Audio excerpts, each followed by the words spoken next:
before we go into the exercises, I'll just complete some thoughts that I started earlier regarding the testing of the push buttons that I mentioned before. We use it for various things. We use it for fear, for anger, resentment, for trauma, and other things that are embedded there, which are non-rational. So here are some examples of how push buttons are removed. In addition to the self-transformation seminar, we conduct youth camps of 4 days for young people. And during those youth camps, sometimes I would borrow things like snakes, because I know that many people are afraid of snakes. And after the session, everybody, including the parents who may be present, they're able to go and touch the snake and put them in their necks and have their picture with a smiling face. And it's something that I have observed for more than 20 years. It works. In other words, whenever the push button is released, the phobia disappears, the anger disappears, the hatred disappears, no matter how long it has been there. So here are some photos.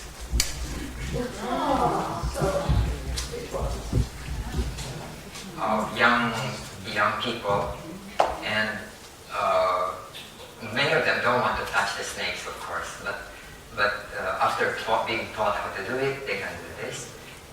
And here is for the adults, the parents, the grandparents who are there. We ask them, go and do it yourself, because they also don't want to touch, but afterwards they're able to touch. So it is something that people have gone through, and they find it to be permanent. I used to have fear, self-change, and social change, and the other is fear of height. And he has observed, I used to that in his 70s, not afraid of both. It seems that he was quite frustrating, I can find it, and the effect of speech. Imagine that I'm climbing down the window, and a person who spends a lot of time, I cannot do that. Trying to looking at approaches in education for young people. And it seems that whenever there is opportunity, gave importance to this. You can have a full seminar here. So those people have 2 reasons why the members on the the first reason is that it makes the big young people in their lives are more open to possibilities. And the second reason, the largest university in a school has the environment and prepared such that, and it will be more possible to mold the human being into something that is less characterized by negative conditioning, habits, attitudes, and ways and frames in the academia. And hence for myself, for the past 20 years, the first I decided was with my wife, and the second one she worked on education. And afterwards they square in the United States, and she changes for the next generation really happen in a more permanent way. And now she's not. So today, I'm grateful for this opportunity to be rational phobia for a day. She is to speak about this. So I'd like to divide our session for today. There are 7 indicators. The first part is on self-transformation itself. Some of you have attended the self-transformation seminar we conducted, for example, 2 years ago. Suppose you tell me something which is true. Suppose you tell me that I have a body odor, that I smell something. And sometimes you cannot know how you smell unless somebody tells you. So suppose you tell me that, and I felt embarrassed, and I felt hurt, and you will no longer be my friend because of what you told me. But actually, you are telling the truth, and you're trying to help me. But because I'm hurt, I fail to see that, and I'll reject you. This is the problem about this tendency to be hurt. We are unable to listen to what is true. Whether it is a praise or whether it's a criticism, the push button of being hurt puts a barrier between you and the other person. A lot of people also cannot accept praise. Some of them, they will deny. If you tell them, I think you're one of the best singers I've heard, which may be true to me, you're the best. And the person will say, oh no, it's not true, I'm not a good singer, I'm a very bad singer. Why does a person do that? It's because of the push button within that makes her uncomfortable whenever she's receiving praise. So when there's no push button, there's a praise, you say thank you. When there's a criticism, you say thank you and learn from it. Then we are benefiting from both. Fear, worry, and anxiety, they belong to a family. Worry is not worry when there's no fear. If you are not afraid and then there's a situation, you are concerned. Then you act on what you are concerned about. But whenever there is fear, it becomes worry, and then you find that there is a hardening of the stomach, you cannot eat, you cannot sleep. That's the problem with worry. Be concerned, but do not be worried by removing the fear element of worry. And when people keep on worrying and they don't know how to handle it, it becomes anxiety when it goes to the subconscious. And that's the beginning of certain types of neurosis. Irritation, anger, and rage, they are also a family. It begins with irritation, and then if you're not aware of it, it grows into anger, and then later it goes into rage. Resentment and hatred, loneliness and depression, guilt, aversion, and so on. And what can we do in order to deal with this? Let me just use this diagram to illustrate. We have here the push buttons in the subconscious, and these are conscious mind. There is a cover, a lid, just like in a trash can, you cover it up so that the smell doesn't come out. But in that lid, there are holes. So sometimes, let's say if I'm afraid of snake and you show me a picture of a snake, then this push button about snake will go up and I become conscious and I feel very uncomfortable. And because it is very distressful, what does the ego do? It pushes it back. I will now think about other things, distract myself so that I will not feel uncomfortable.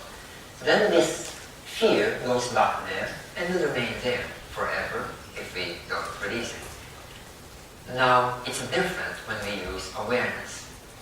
Suppose you see a picture of a snake and then the stress comes up. And we just become aware of the distressful experience. Just be aware.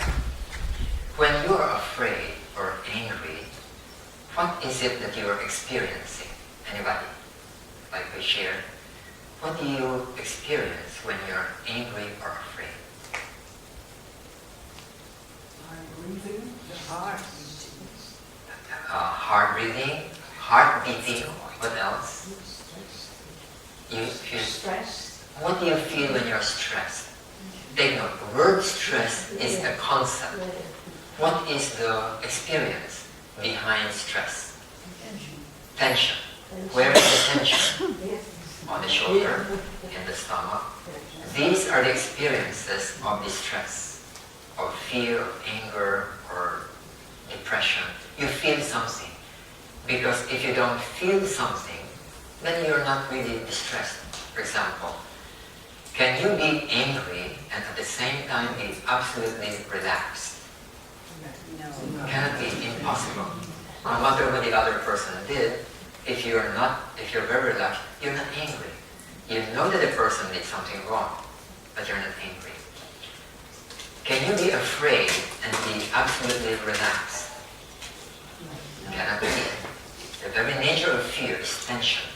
And when there's no tension, even if you're about to die 1 minute from now, you are not afraid. There's no fear because there's no tension. So now, awareness makes us aware of this tension. Whether it's in the chest, shortness of breathing, in the stomach, tightness of the shoulders, arms, whatever they are, we become aware of this.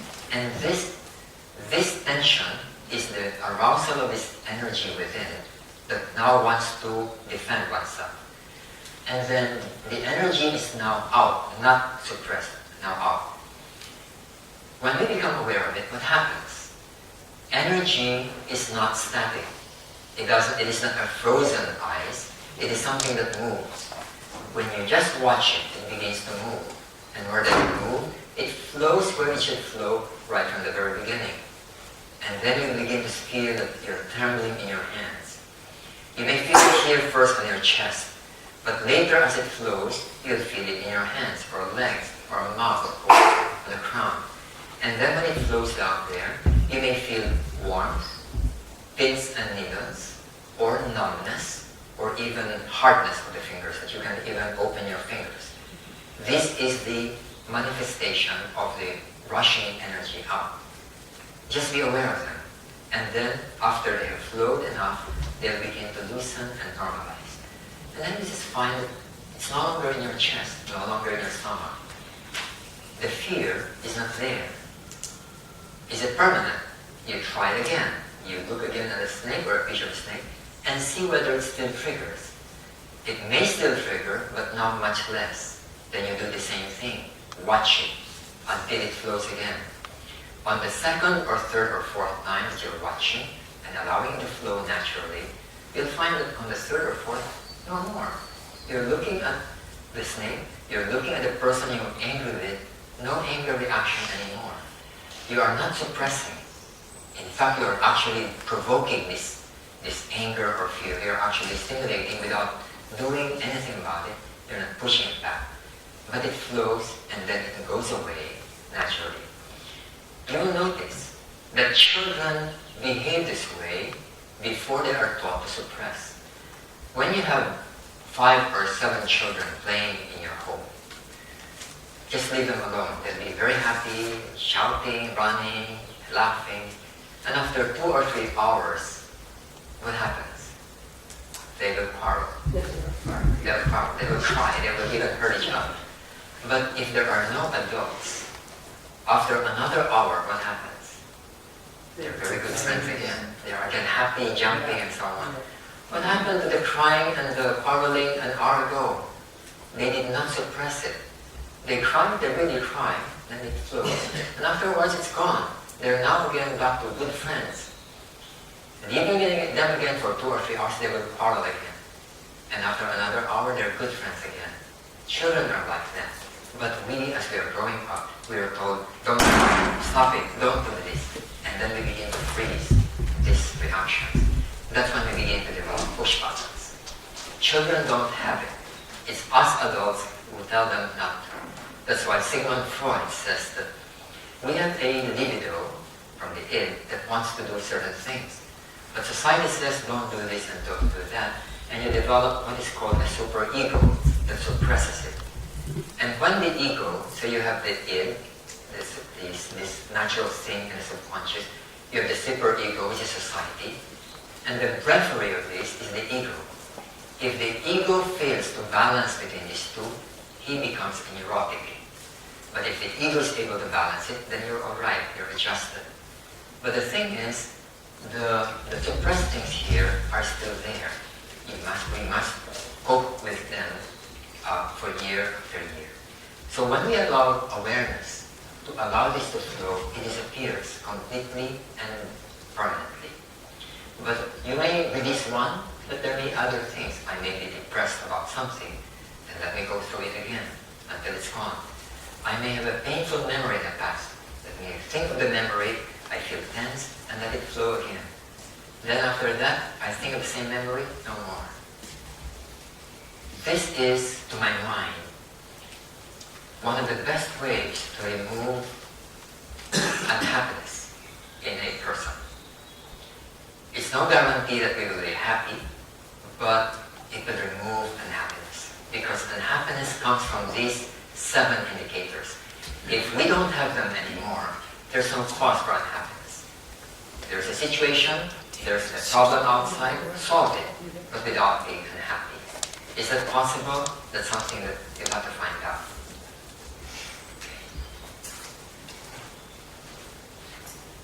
Let me just make use of anger as an example of how to deal with it.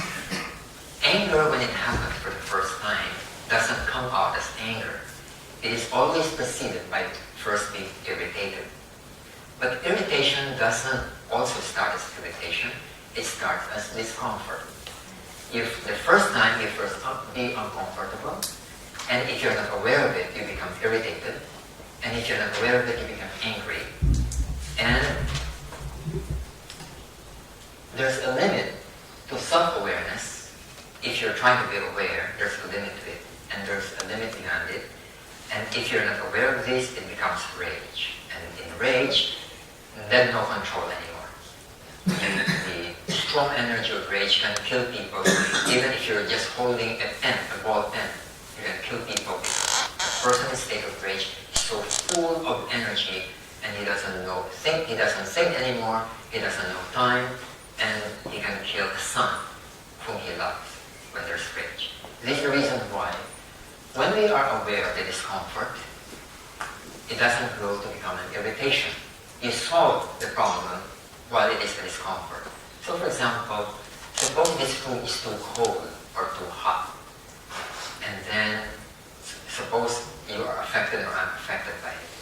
If I'm affected, I'm going to ask Mark, can you adjust the temperature here, close the door, whatever it is. So I'm attending to my discomfort. But if I don't notice it, and I'm already tense because of the coldness, then suppose there's a noise outside, my reaction to the noise is not discomfort, but it will be irritation. Why? Because I've already built up an initial tension because of the discomfort. The next one is irritation. Then I hear something that I don't like.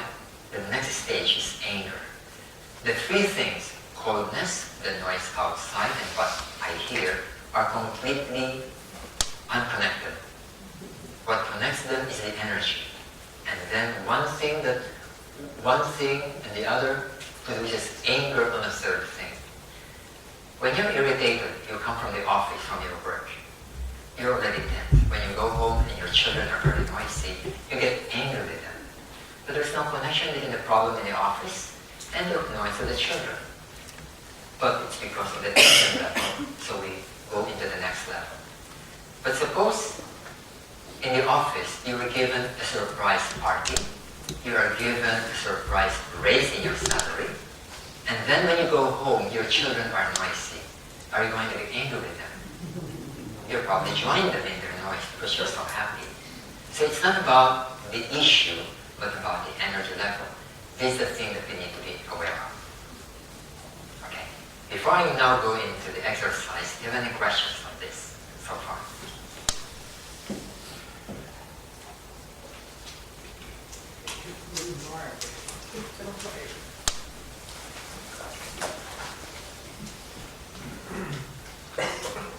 My question is, I know when I have to do something that is very difficult, I have to lift something and it's very heavy. And then I think, I make myself angry. When I make myself angry, I want to do this and then I can lift it. So I want to say, anger, I fully agree with you, but sometimes when you use it in a certain way, anger can help you to do something. Can you comment? If your husband happens to be around, your husband might be included in your anger. That's the problem. It's true. Panic can create a rush of adrenaline, of energy, that a person can lift something which he or she could not lift in a normal thing. It's true. It is something which is quite well known. But the problem is this. Anger has a side effect that is very destructive. Anger produces toxins inside of us that harms us. When you're inspired, you are also feeling a rush of energy, but that feeling, that energy, is not destructive. But anger and hatred are destructive. It's toxic. And hence, I would rather that you try to invent another way. rather than using anger. For example, through the use of breathing exercises, it's possible to bring up this energy in your body. And then it has no harmful effect. in terms of anger. Thanks. Yes.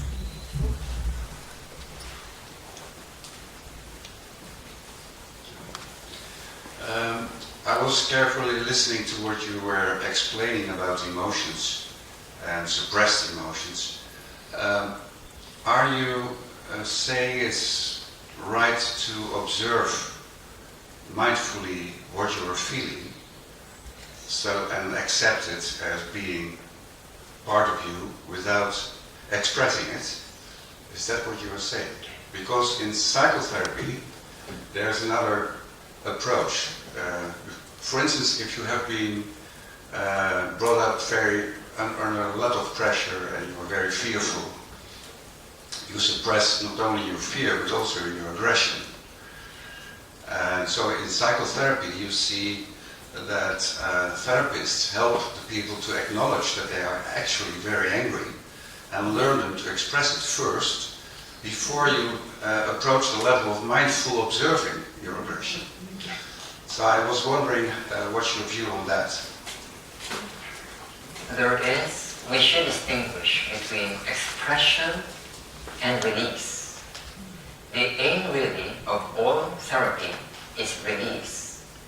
The problem with expression is that there may be a victim to expression, and also it may enforce something. Let me just illustrate this.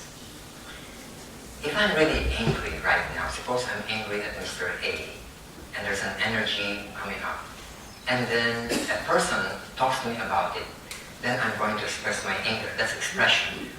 I'm trembling, I'm telling the person about my anger towards Mr. A, and this is expression. My voice, my words are characterized by my anger. Is this something helpful? In my experience, it may be helpful, but it has certain collateral effects which may not be helpful. I have known of counseling approaches where people are allowed to talk about their problems. They talk. And the next week when they go back, they talk about the same problem and they cry. And when they go back the next month, it's the same thing.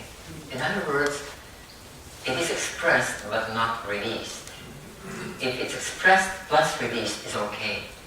But when it's only expressed but not released, then it will go on for a year, 2 years, and so on. You have known people who complain about the same things for many years in your home. And why are they still complaining if they have already released it? They have not released it. So the use of awareness has been found very helpful in dealing with this and less time consuming. I've accompanied people to psychiatrists, and the psychiatrists allow them to speak, and the next week for another appointment, and they speak, and then the person I noticed did not have alleviation of the problem.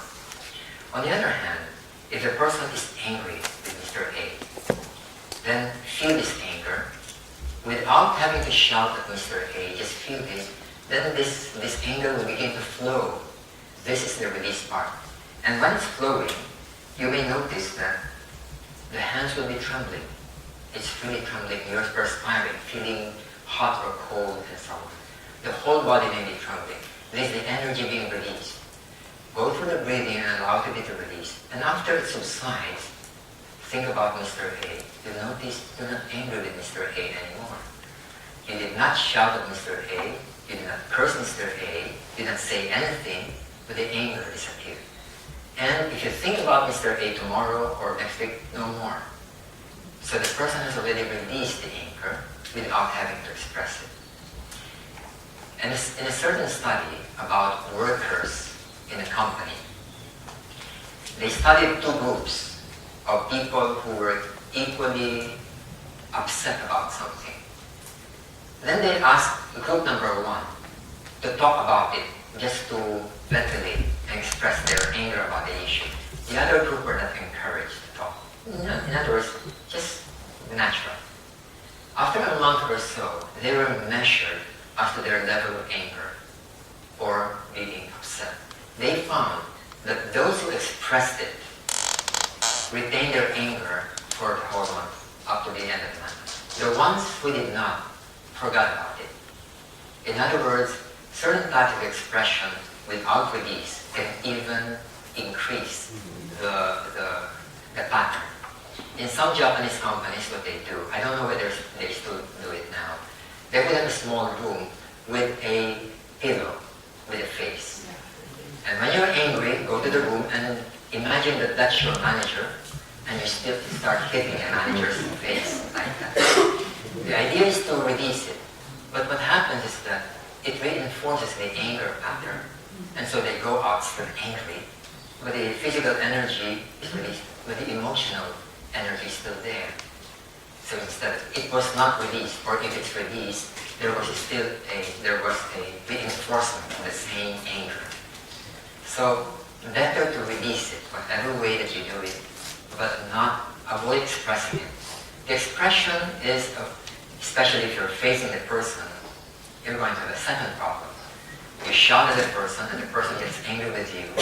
You have problem number one that caused your anger. You now have problem number two because you expressed your anger. So releasing through awareness, I find to be one of the most direct and permanent ways of releasing. Thank you. Yes. Doing this, wacht even. During this, I asked myself, because if you speak of anger or hatred, things that are, let me say, reactions. That is, without thinking, you have the feeling, you have to react. You don't think about it, it is the reaction. When you have a reaction, that is, let me say, the positive way is bringing out. You can say male or aggressive, we feel that is male. If I know how to feel that without knowing, then perhaps when I breathe, when I know that if I breathe, then I go from reaction to respond. And respond is for me then a little more passive rest. It is passive, like female. And we are not so used in the Western culture that we don't know the passive part so good. So in our collective consciousness is the aggressive part. And if we are breathing, or what you said about the snakes, that can also to me, for children, if you are in a safe environment, if I'm in a safe environment and you are with people together in community, I can respond because I feel safe. So can you explain if that reaction and respond, what is how you can do that? Yeah, I agree.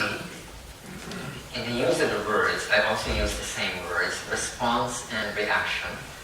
Reaction is automatic, coming from our conditioning, from our push-button patterns, and it is non-rational. It is just a reaction. Response is different. Response is we consider all the factors and then make a sound and wise judgment as to what best to do. I'll give an example.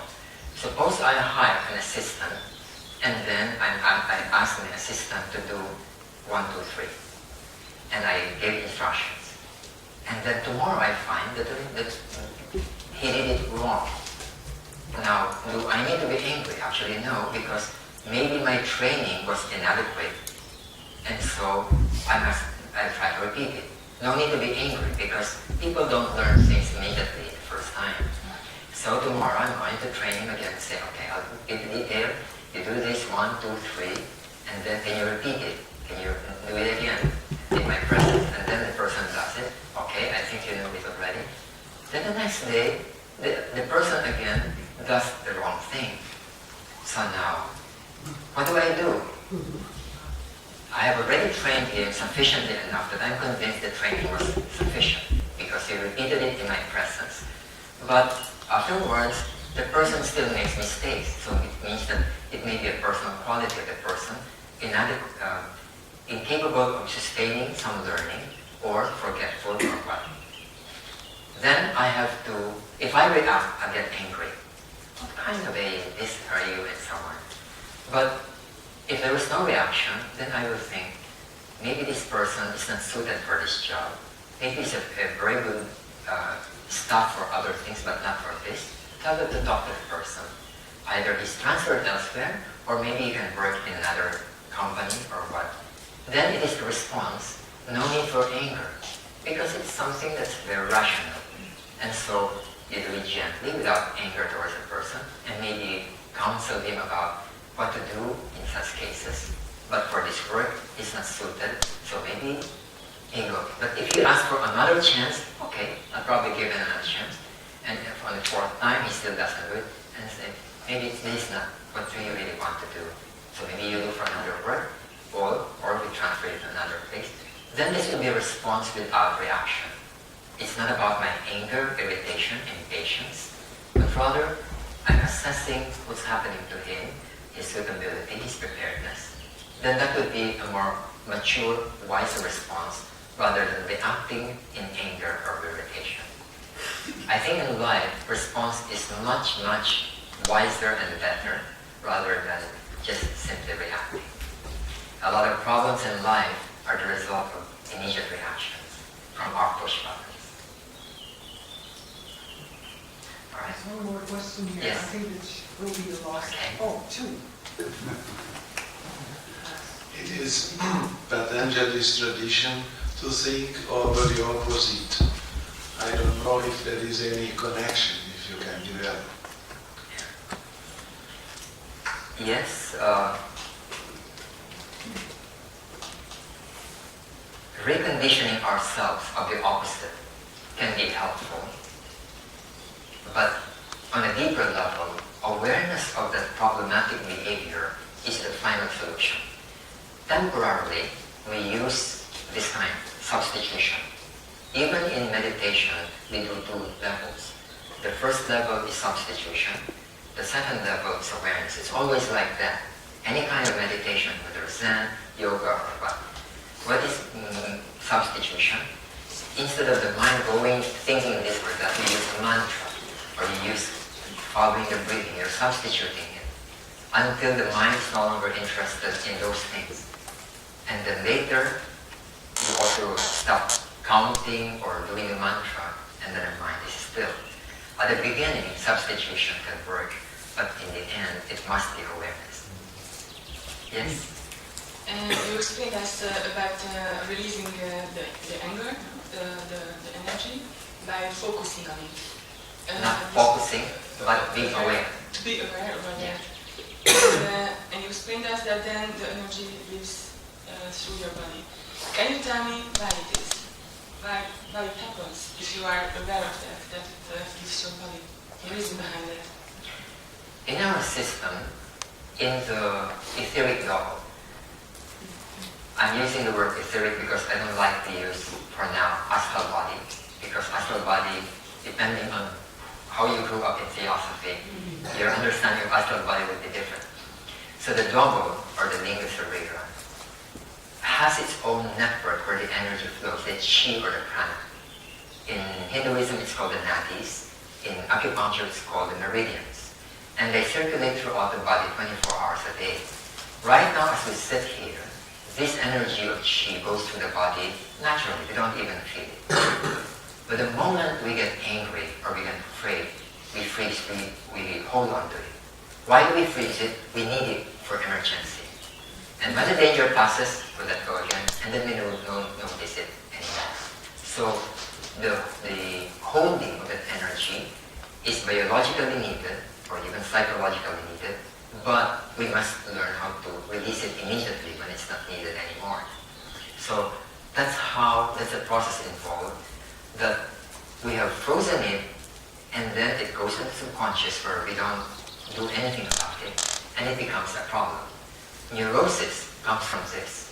Psychosis comes from this. So when it builds up into a mountain of all this unexpressed energy, then it becomes neurosis or psychosis. So a person who has awareness will minimize possibilities of neurosis. Because whenever there is a small thing that happens in the mind or the feelings, you notice it already and you deal with it right from the very beginning. But most people are not trained in awareness. also for this reason, in our schools, all the students go through this exercise, meditation. Even for nursery students, just for 5 minutes. Sometimes they will be like that. But later, you'll find that they can close their eyes and just be quiet for 5 minutes. And children who can do this are children who can be calm or active according to what they want, and not just hyperactive or short span of time. And so they are more balanced in their life. So awareness should be encouraged in young people. Let me now go into the exercise. The approach to do this is by what I've called self-awareness processing. It has two portions. One is called scanning, when it comes to tension, and emotional processing, when it goes into emotions. Take note that there are two factors here. One is just the tension, which causes stress. The second is the emotional reaction, like fear or anger, which is now emotional, psychological, emotional, mental. When there is just this tension because you have to do something quickly, it is mostly physical, and then you just learn how to let go and relax, then it's gone. But when there is now anger towards a person, or a fear towards something, or a worry about something, it is now a combination of emotions, mind, plus this energy thing. The three of them join together, and then it becomes a more complex problem. So we approach this issue according to that level. Let me just illustrate by this chart. Okay, it's cut down here. Let me just remedy it a bit, bring it upwards.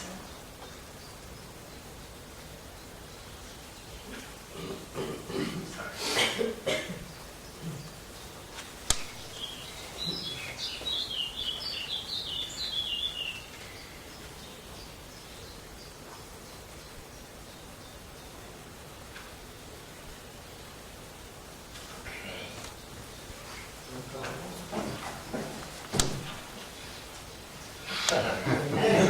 What happened? All right.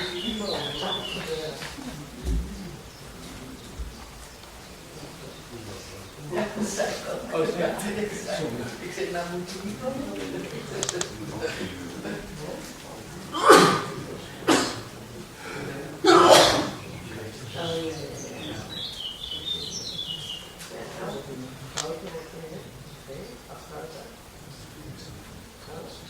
Okay.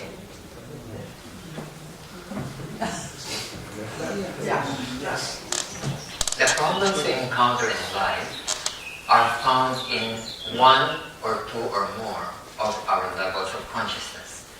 In the physical body, the problem is pain and disease. So we solve it with diet, exercise, or medicine. In the global, the lingua cervira, it is nervousness or tension or stress. And we use abdominal breathing or scanning to resolve it. We'll do this exercise. In the emotional level, then we do what is called emotional processing, plus, to a certain degree, a right philosophy of life. When it comes to the mind, we use meditation in the two stages. On the lower mind, we use stemming meditation, the use of mantra, the use of sensation in vipassana. Then we deal with the noise in the lower mind. When it comes to the higher mind, where there are no images, we use awareness. It is abstract meditation. And so meditation always has two levels. One in dealing with one level of the mind, and the other in dealing with the other mind. When a person naturally has some problem here, he can go direct to the second one.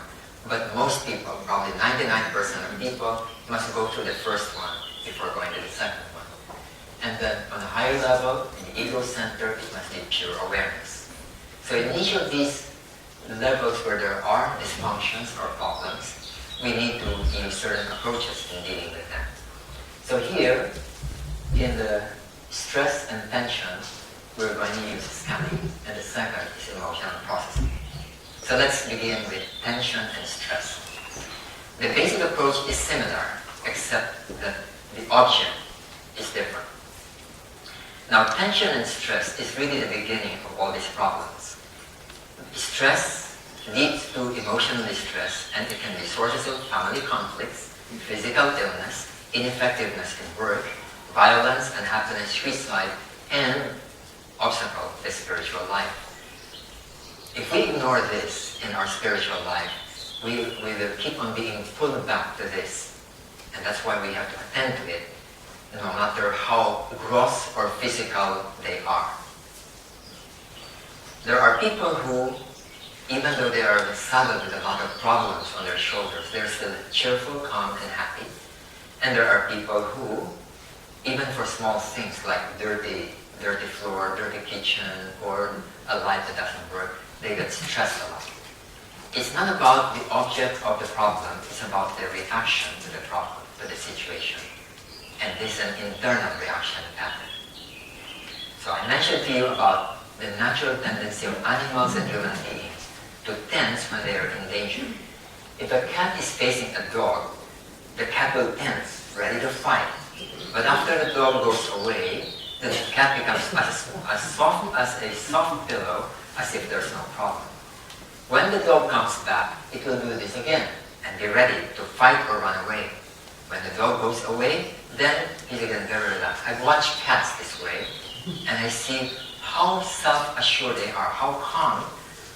And then even when the dog is there, they will twitch in their body when the dog is barking, and they're tense. But after the dog goes away, they're very relaxed. And if there's no dog, and this cat still walks this way, then this cat needs a psychiatrist, because it's now a neurotic. But we, human beings, we are brought up this way. We are brought up that whenever there is a problem, a situation, it tends. And we are not taught to undo the tension. And so we grow up with this kind of pattern of tensing and developing stress. So what can we do if we have already developed that? We use physical scanning. What is this? It is a natural way to handle daily tension and stress. We use abdominal breathing. We scan parts of the body and then do the same thing several times a day until it goes away. So in this discussion for the rest of the morning, whenever I use the word processing, it means this one. It means, number one, you do deep abdominal breathing. Second, when you're breathing in, be aware of the discomfort. Is it heaviness on your chest, heaviness on your head, heaviness on your shoulder, or pain? And then when you breathe out, feel the rest of your body. Arms, legs, hands, feet. And then doing this until the discomfort dissipates, but without trying to dissipate it. Meaning, do not intentionally push it away. Because the moment you do that, you are again tensing. Don't tense, just be aware, and the body will do its work by itself, naturally. Whenever we are doing any effort, we are actually exerting effort that can even block. So don't exert effort, just watch. And the body has its own wisdom. And this is the difference between awareness and knowledge. If I'm tense and I don't like tension, I'd like to push it away. So I'm using knowledge. I recognize that tension is no good, so I try to analyze, judge, and evaluate, and I try to suppress or manipulate it. And this has been done by a vast majority of people, and in the long run, it doesn't work. But awareness is different. I am tense. Can I be aware that I'm tense? Where's my tension? On my chest, on my shoulder? And then because I'm just watching it, I'm not judgmental. I'm not analyzing it. I'm not giving any name to it. I'm not saying it's tension or stress or anger or fear. I'm just feeling this trembling or whatever it is. And we stay with the experience. By staying with it, whether it takes 1 minute or 1 hour, it will do its work. Because the nature of the body is to normalize. That's the nature of the body. Just don't put obstructions to it. So when we use processing, this is what we are trying to do, awareness. So let's do the first exercise, and we'd like to do first abdominal breathing. Yes?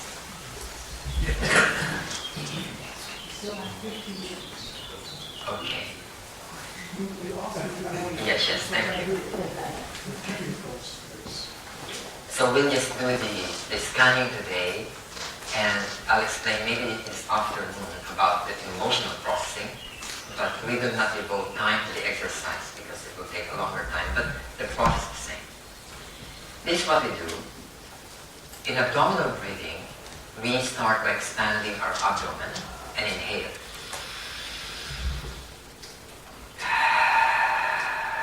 It's about 5 or 6 seconds in and 5 or 6 seconds out. You will notice that babies, when they are asleep and they are breathing, what moves? It's the belly that moves, up and down, not the chest. This is natural breathing for babies and animals.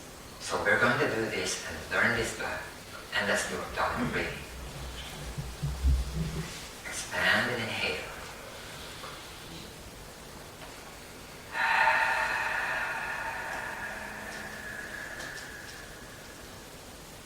Expand and inhale.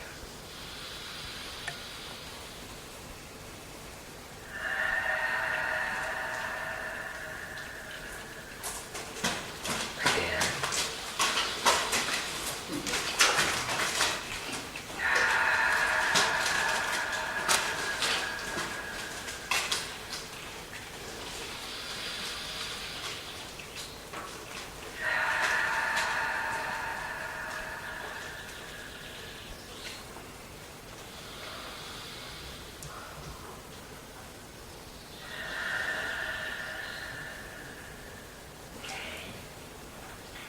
So in our eyes, I'd like to ask a few of you, what do you feel right now after doing the deep breathing 5 or 6 times? What do you feel?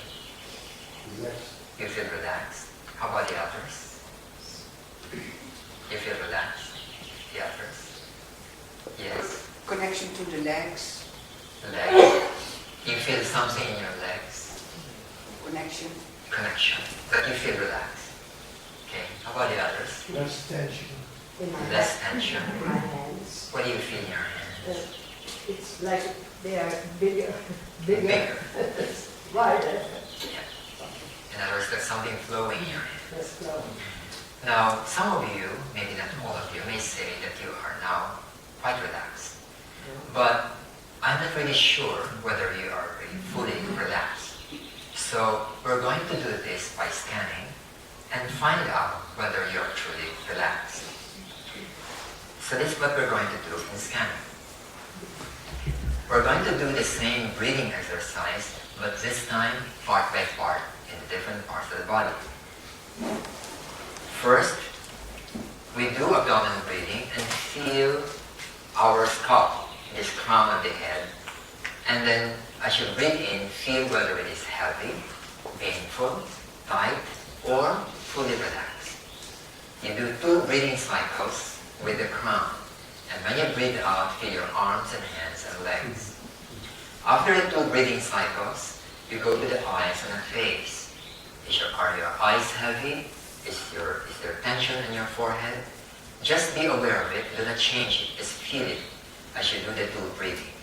And afterwards, the back and side of the head, and after 2 breathings, the neck and the shoulders, and then arms and hands, front body, back body, and hips up to the legs. We'll do this together, and afterwards, I'm going to ask you some questions. So, exhale first to exhaust the air within. Expand your abdomen and inhale, and be aware of the crown. Exhale.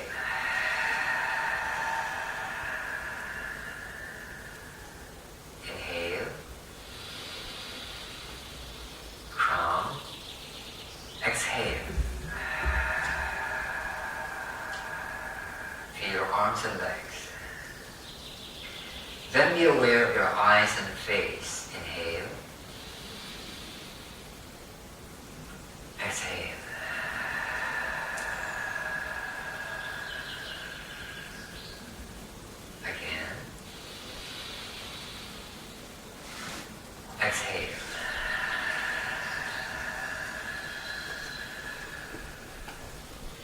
Then the side and back of the head. Inhale and be aware. Exhale.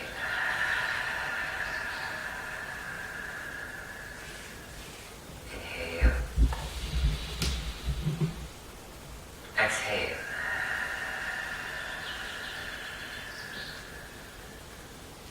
Then the back of your neck and shoulders. Inhale. Exhale.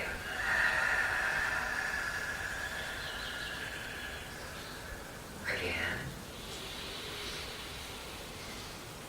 Exhale.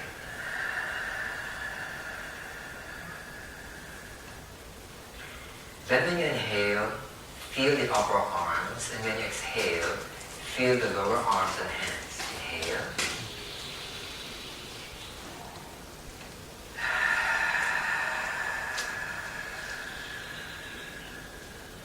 Again. Exhale.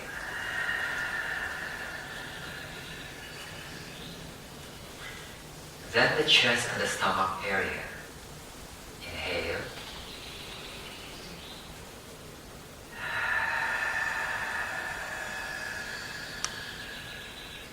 Inhale.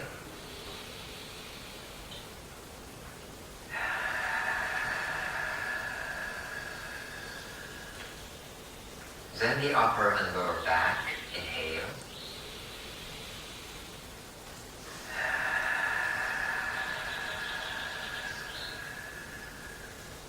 Inhale.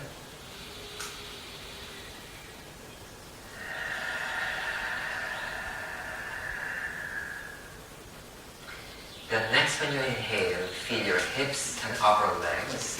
And when you breathe out, feel the lower legs and feet. Inhale.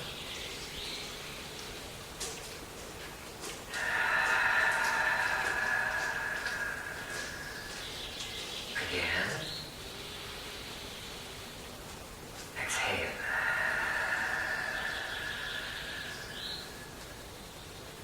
Now let's open our eyes, and I'd like to ask you a question.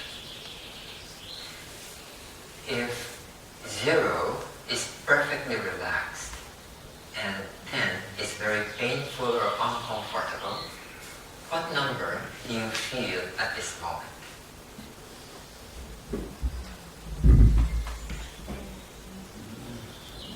What number?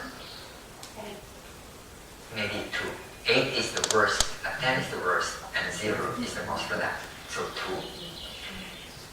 Where do you feel the 2? If there's still a 2, where is it? Your hands. Hands, okay. When it is in your hands, it's okay. It's now on the dissipation side because that's no longer a tension. It is just the flow of the energy. So it will be all right in a few minutes. 0 to 10. Where's the 4? On the shoulders. So for all those who feel something on the shoulder, this is what you do. On the shoulder, there are about 3 spots that if you press it, it's painful. Look for the painful part, and when you breathe out, press it hard and move your fingers. I should breathe out. I should breathe in, release it, don't press, and feel your shoulders. When you breathe out, press it and rotate your fingers. If you do this, even if it's painful, you will notice after a few cycles, the heaviness on your shoulder will dissipate. What you're doing is feeling it and allowing it to flow and using your fingers to help it. In almost all parts of the body, you can press except below the ribs, don't press because these are exposed organs. Second, on the spine, don't press. Use your mind to feel it. But on the side of your spine, these are muscles, it's okay. On the chest, on the arms, on the neck, these are all right. You can press when you breathe out. But when you breathe in, don't press. So this is what you do for anybody who's feeling heaviness on your shoulders. Okay, 0 to 10? 4. Where's the 4? Eyebrows and the neck. All right. There are 2 kinds of heaviness of the head or headache. One is on the front and top and back, and the other is on the side, the temple side. When you're feeling heaviness on your front, here and here, start first with your nape here on the two sides. It will be painful when you press it. There will be hard points there. Press it and remove your fingers when you're breathing out. Release it when you're breathing in. Press as you breathe out. Make the breathing deep and long. After doing that, you will notice that the heaviness on the head will diminish, maybe even entirely disappear. But if not yet, then after doing that, you press the inside of your eyebrows. Press it when you're breathing out, release when you're breathing in. Press it, and you will notice there are some spots on your head along the way that may be heavy. Sometimes it's here, on the two sides of the skull. Sometimes it's here, on the upper side of the forehead. Sometimes it's here at the back. Wherever you feel it, you do the same thing. Breathe in and feel it. Breathe out and press and move. And later you'll find that this will diminish or even let the headache or heaviness of the head disappear. For 40 years, I never used painkillers, never. Whenever I have heaviness on the head or body, I use this one, and it works. The second kind of headache is on the temple. If anybody feels throbbing of the temple or pain on the temple, then this is what you can do. In the temple, there are 4 points: up, down, front, and back. It's like a diamond. Look for the painful part and press it when you are breathing in, breathing out. Release when you're breathing in. Press when you're breathing out. And you will notice that it will disappear there and may even move to the back of your ears. Then do the same thing. So experiment with this with other parts of the body. Okay. 0 to 10? 4. Where's the 4? Neck and shoulders and front of the body. So, neck and shoulders. Okay. For the front of the body, is this chest or stomach? Stomach. In the stomach, it can have certain shapes. It can be like a ball, a hard ball or a soft ball.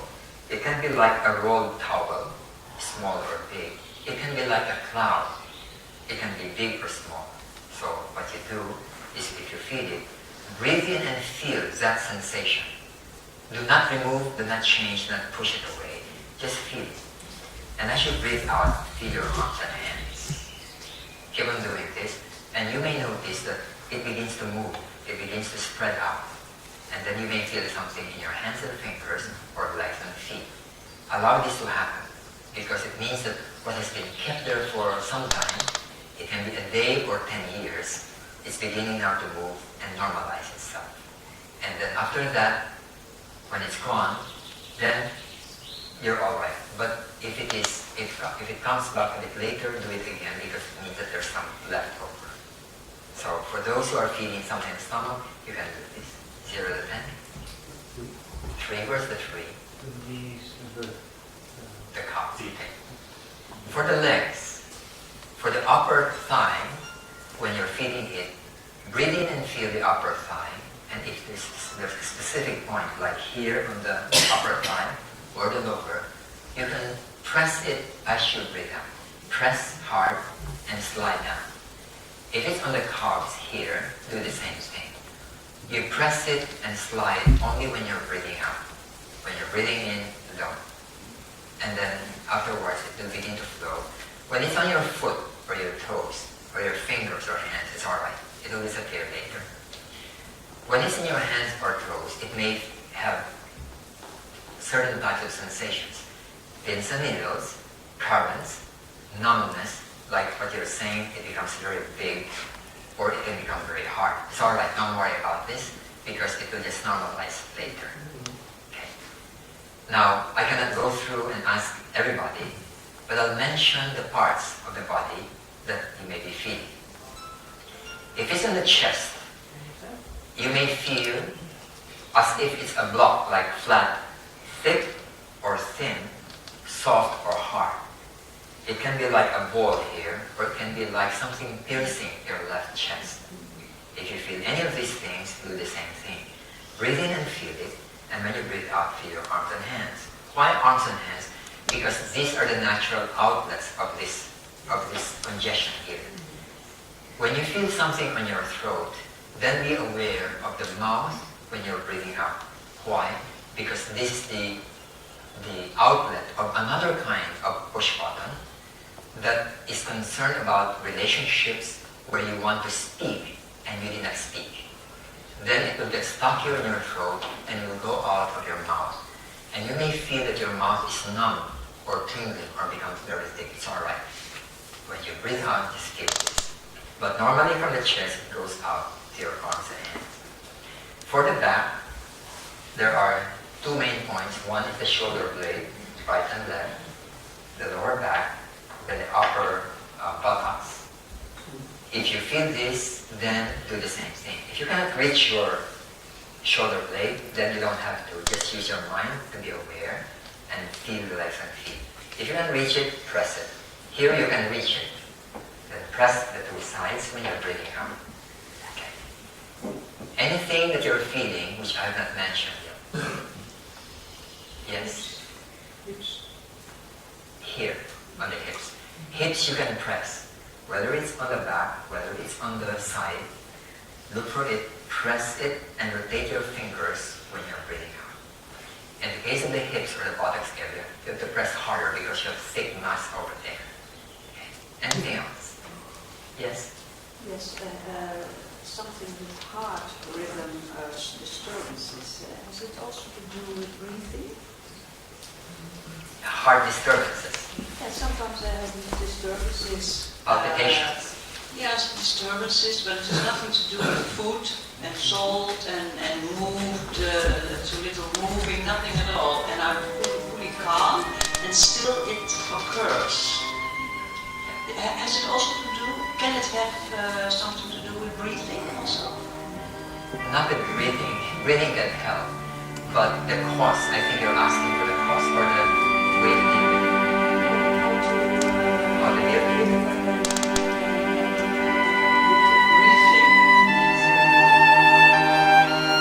Palpitations of the heart can help, of course. One is a medical reason.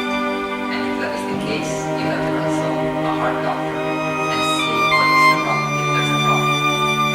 The other one is that there is a reaction to certain types of anxiety, certain reactions to certain situations. I know a person before I came over here to the Netherlands. I've been seeing me for about 3 weeks already because he has a sudden palpitation when he thinks about the problem in the office. Only when he's thinking of the problem, then the palpitations will begin. And his heart has no problem. So whenever we do this deep breathing, the palpitations will subside and then he can go to sleep. Because of this, he is unable to sleep. So he does this breathing, and whenever he does the breathing, he's able to go to sleep and the palpitation subsides. People with high blood pressure, I'm not a medical doctor, so when it's really hypertension problems, you ask a doctor. But whenever you feel that you have hypertension and there's no doctor around, and maybe you're taking some medication to under the tongue, and you have taken it and still doesn't work, then use this breathing. As you breathe in, feel the nape, because those who are having hypertension will feel like numbness of the nape. Breathe in and feel the nape, and then when you breathe out, feel the rest of the body. I have done this for many people who suddenly have this high blood pressure, 180 over 120 or so, when their normal is much lower. And when they do this breathing, it goes down in the presence of those who can do BP. But take note, if it needs medical attention, go and see a doctor. But when it's something that is immediate, you use this breathing, because the whole system calms down rather than get agitated. So this is something that you can do too. Anybody else feeling anything that I have not mentioned? Yes? This is the last question. Yes?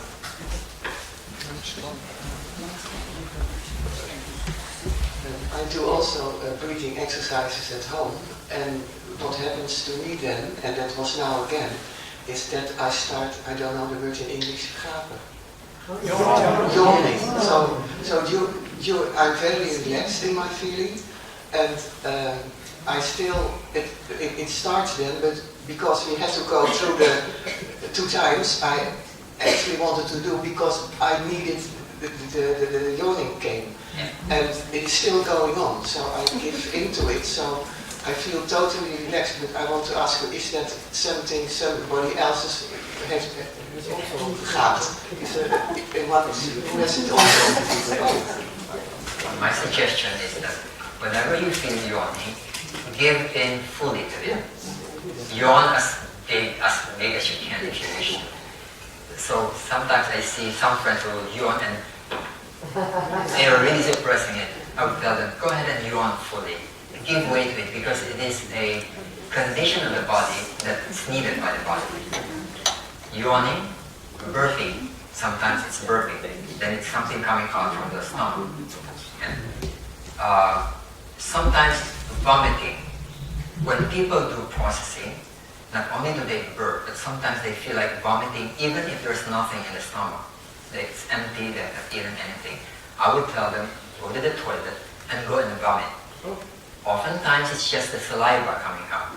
But it's not about the water or the food.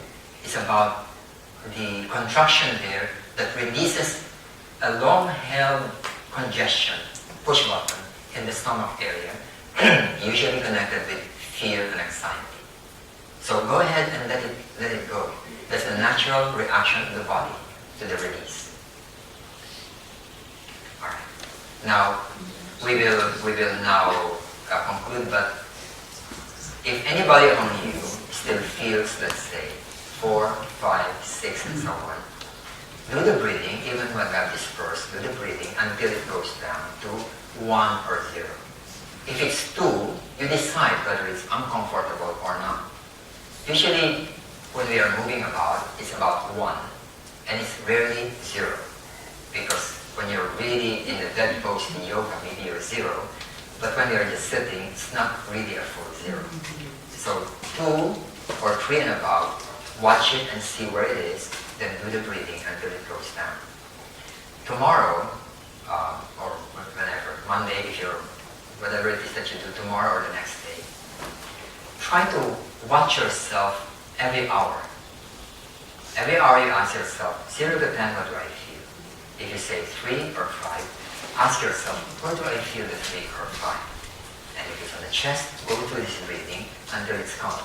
If it's on the head, and then, especially for those who are still working, we tend to build up tension from the time that we enter work until we go home. We build up tension and we don't release because we are not aware. So every hour ask yourself, 0 to 10 what it is. Then if it is 3 or 5, go through the breathing for maybe 10 cycles until it goes down. Then after another hour, do the same thing. At the end of the day, you will notice that you are not tired. With the exception of you having done manual work, your muscles will be tired, but you are not exhausted. The greatest form of exhaustion is psychological exhaustion. And this is what this scanning prevents. When you do the breathing, then you are able to release it and you don't hold on to it.